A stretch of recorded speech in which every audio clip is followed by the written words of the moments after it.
চরম উত্তেজনা। পাড়ায় পিসিদের বাড়ির ঠিক অপোজিটে একটা স্কুটি 5:30 থেকে দাঁড়িয়ে আছে।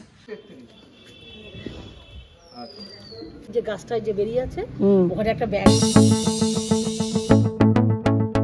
কালকে অন্নকূট থেকে ফেরার পরে শরীরটা এত টায়ার্ড লাগছিল, তোমাদের কি বলবো, মনে হচ্ছে হাত পা এবার ছিঁড়ে পড়ে যাবে।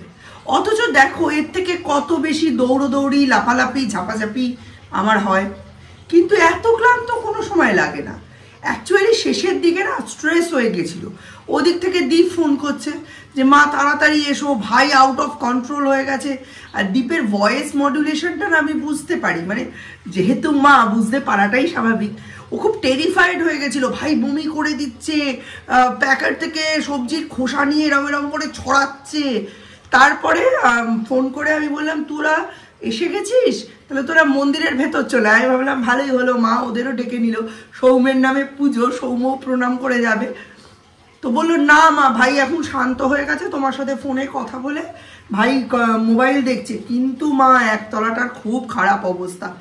ওই যে একটা স্ট্রেস নিয়ে ফিরেছি না, সে হাত পা মনে হচ্ছে ছিঁড়ে যাচ্ছে।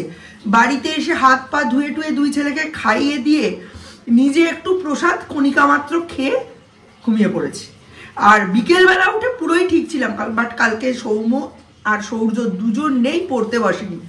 আজকে থেকে আর 10 দিন বাকি বোর্ডসের, আর এর মধ্যে আমাদের প্রচুর প্রোগ্রাম। মানে এই আজকের থেকে 10 তারিখ থেকে 20 তারিখ অবধি আমাদের একদম ভোরে ভোরে ঠুসে ঠুসে প্রোগ্রাম।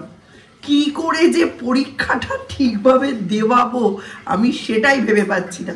ছেলেটার আদৌ পেট ঠিক থাকবে কিনা সেটা নিয়েই আমি চিন্তিত। আজকে আর কালকে বাড়িতে মহা হুল্লোড়, দিদিরা আসছে, দিদি, মৌ, জামাইবাবু পরীক্ষার আগে দীপের সঙ্গে দেখা করতে আসছে। আচ্ছা বলো, দীপ কি তীর্থে যাচ্ছে? আমি জাস্ট ভাবতে পারছি না। আজকে প্রচুর কাজ। এখন 9টা বাজে, মিস্টার বিশ্বাস আধা ঘন্টার মধ্যে অফিস বেরিয়ে যাবেন। আমার কিচ্ছু রেডি হয়নি। আজকে রান্না বান্না, ঘর দৌড় সব কিছু করতে হবে। তো চলো ঝটপট ব্লগটা শুরু করে দিই।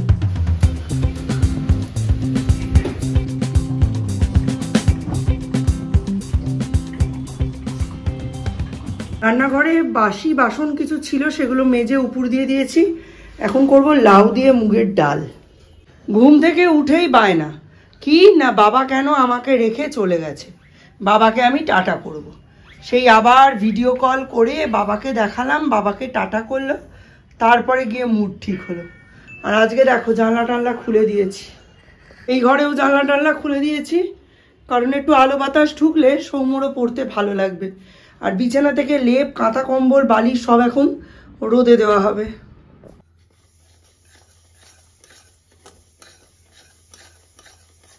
আমার ব্রেকফাস্ট কি, এটা দুধলা রুটি। দীপ আজকে কিন্তু অনেক বাজার আছে, প্রচুর মুদিখানা, কাঁচা বাজার, চিকেন, অনেক কিছু আনতে হবে। পিসিমণিরা 12টা থেকে 12:30টার মধ্যে ঢুকে যাবে। এখনো হাতে করে দুধ রুটি নিয়ে ঘুরছি, এখনো 5 মিনিট আছে। বুঝিয়ে বাজিয়ে দেখি ড্রয়িংয়ে পাঠাতে পারি কিনা। রোজ কান্না, রোজ কান্না। কালকে রাত্রির থেকে ব্রেন ওয়াশ করছি যে চলে যা চলে যা চলে যা। দিদিরা আসবে 12:30, আর ওর ড্রয়িং 10:30 থেকে। তো তাহলে তো এখনও 2 ঘন্টা সময় আছে। 2 ঘন্টার মধ্যেও ড্রয়িংটা করে নেবে, তারপর দিদিরা ওখান থেকে ফেরার পথে একেবারে নিয়ে আসবে। দেখেছোই তো আমাদের বাড়ি থেকে কত কাছে, আর দিদিরা সবাই যুগলকে চেনে, আর যুগলও দিদিদের চেনে, গেলেই ওকে দিয়ে দেবে। তো তাহলে ও মজাও পাবে যে পিসিমণির সঙ্গে ফিরতে পারলাম। তো এই জন্যেই পাঠানো, আর কিছুই না, রুটিনটা ব্রেক করতে চাইছি না। তোমার মুদিখানা কালকে যেগুলো বলেছিলাম, তার সাথে আতপ চাল, মানে গোবিন্দ আতপ। আর কালকে যেগুলো বলেছিলাম, চিনি, আর কি, কেক, বিস্কিট, চিপস, হ্যান্ড ওয়াশটা খালি ভুলে যাচ্ছি। সৌর্য খুব স্মার্ট ছেলে হয়ে গেছে, কি সুন্দর ড্রয়িং এ যাচ্ছে দেখো, হার্ট বয়ের মতো যাচ্ছে, ভেরি গুড। আজকে একা গেছে, খানিকক্ষণ পরে এখন কেঁদে কেটে ফেরত না আসে সেটাই বড় কথা। তবে একা গেছে যখন থাকবে, যতদূর মনে হচ্ছে। চলো সৌম্যকে বাজারের লিস্টটা ধরিয়ে দিই, নইলে আর আজকে আমার রান্না হয়েছে।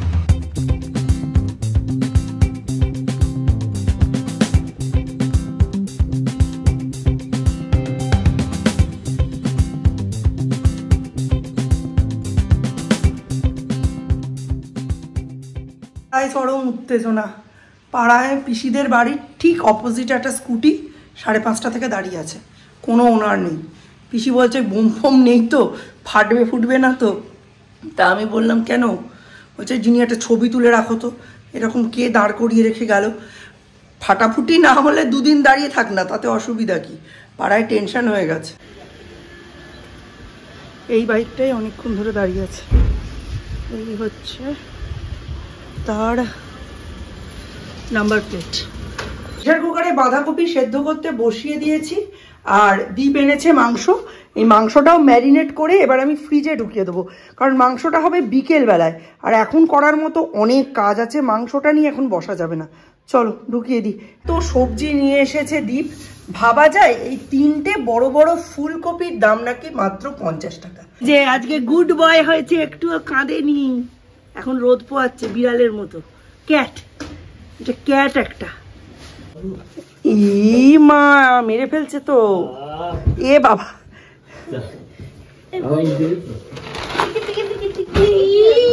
এই যে তোমার এটাতে করে সৌর্যের মাছের ঝোল এনেছে, এটা একটা বাটিতে ঢালতে হবে। হচ্ছে সৌর্যের মাছের ঝোল, এই হচ্ছে আমাদের মাছের ঝোল, আর এই হচ্ছে শাক। দিদি আবার এই মাছের ঝোলে দেওয়ার জন্য এখানে একটু গরম মশলা গুঁড়োও নিয়ে এসেছে। মানে এমনি সবই হয়ে গেছে, দিদি তো এক গাদা জিনিস এনেছে, সব নিয়ে কমপ্লিট। এখন হবে মাছের মাথা দিয়ে বাঁধাকপি, সেইটা করে নিলে শেষ। এদিকে বসিয়ে দিয়েছি ভাত, আর একদিকে হচ্ছে মাছের মাথা দিয়ে বাঁধাকপি। কথাবার্তা সব তুতলে যাচ্ছে তাড়াহুড়োর চোটে। বড়ির কি ক্রেজ! আজকে শনিবার, আজকে জামাইবাবু বড়ি হাতে পেয়েছে। জামাইবাবু এখন প্ল্যানিং করছে মঙ্গলবার সকালবেলা কলাইয়ের ডাল আর আলু বড়ি পোস্ত খাবে। মানে শনিবারে বসে মঙ্গলবারের প্ল্যানিং হচ্ছে। এই ছেলেটা একটু আগেই আচার খেয়েছে না জলে। কি হয়েছে? কলকাতাতে যাবে, কলকাতাতেই বাবা আছে কিন্তু। করবি না তো? ওই সৌর্য একটু দেখি, আমার দিকে তাকা। এই যে কলকাতা যাওয়ার লুক। এবার প্রশ্ন হচ্ছে দিদি কোথায় গেল, কার সঙ্গে দেখা করবে তুমি এখন? সৌর্য কই, কোথায় যাচ্ছে? ভাইয়া কেমন সেজেছে? ভালোই সেজেছে। দেখি দেখি চুলটা দেখি। দেখো চুলটা দেখো। বাবা হাত দেবে না, নষ্ট হয়ে যাবেন।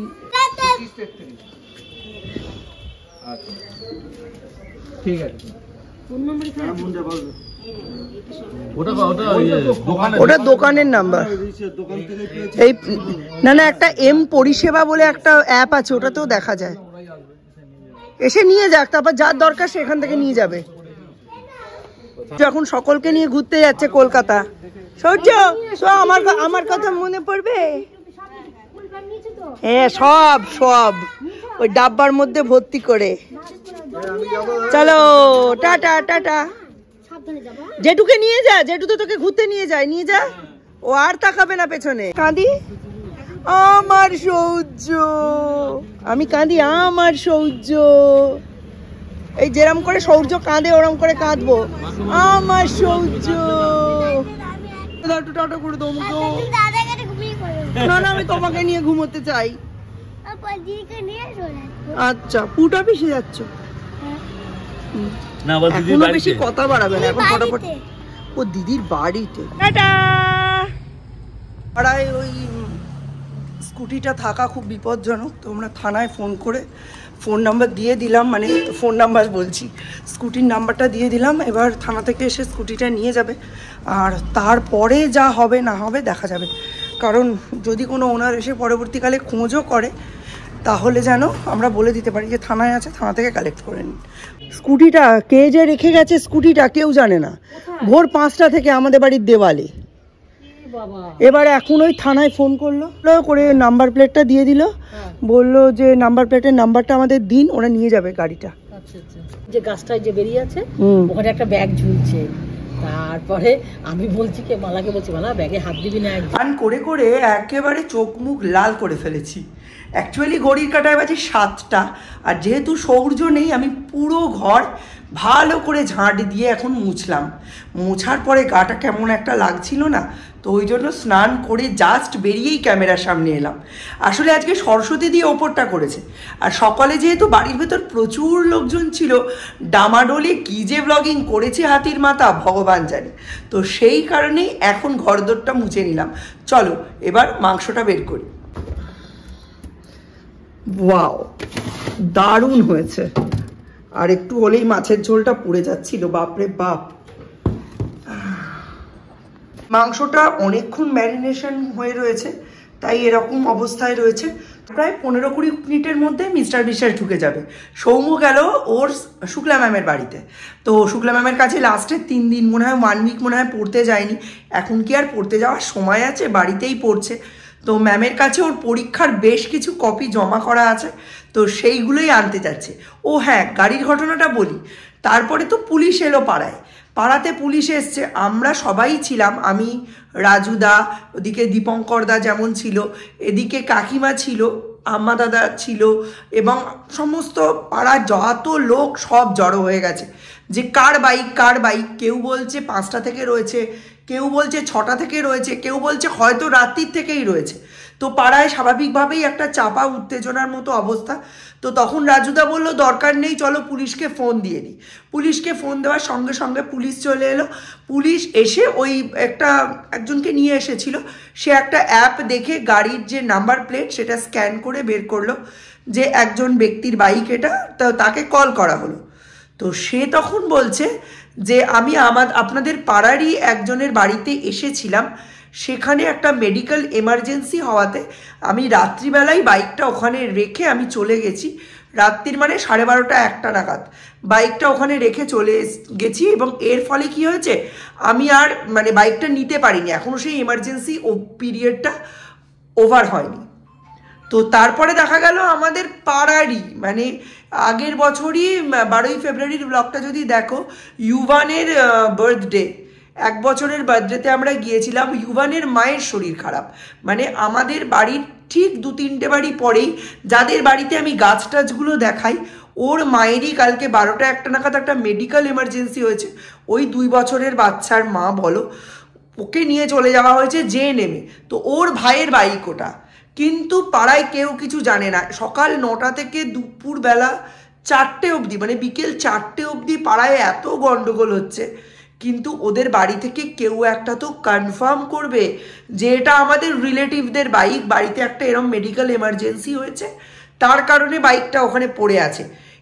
এদিকে পাড়ায় উত্তেজনা তৈরি হয়ে গেছে। একটা স্বাভাবিক এরম একটা বাইক এইরম বাজারে বারংবার পড়ে রয়েছে, আমরা তো সকলে খুব ভয় পেয়ে গেছি।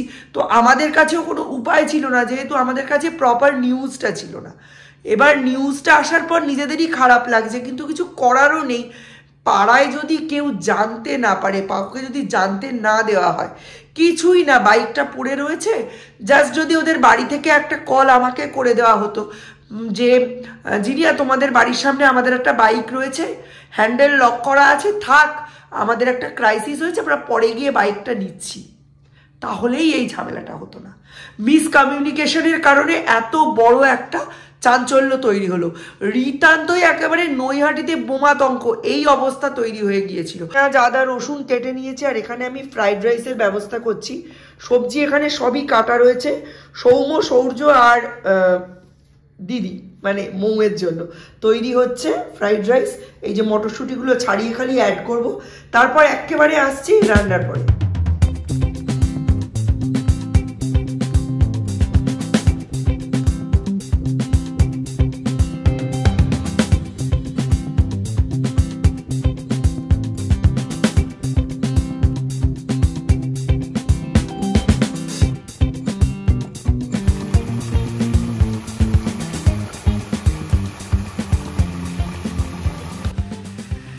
এখন বাজে প্রায় 9:30। মিস্টার বিশ্বাসকে চা দিয়ে দিয়েছি, তার সঙ্গে সঙ্গে নিজের জন্য 1 কাপ চা বানিয়ে নিয়েছি।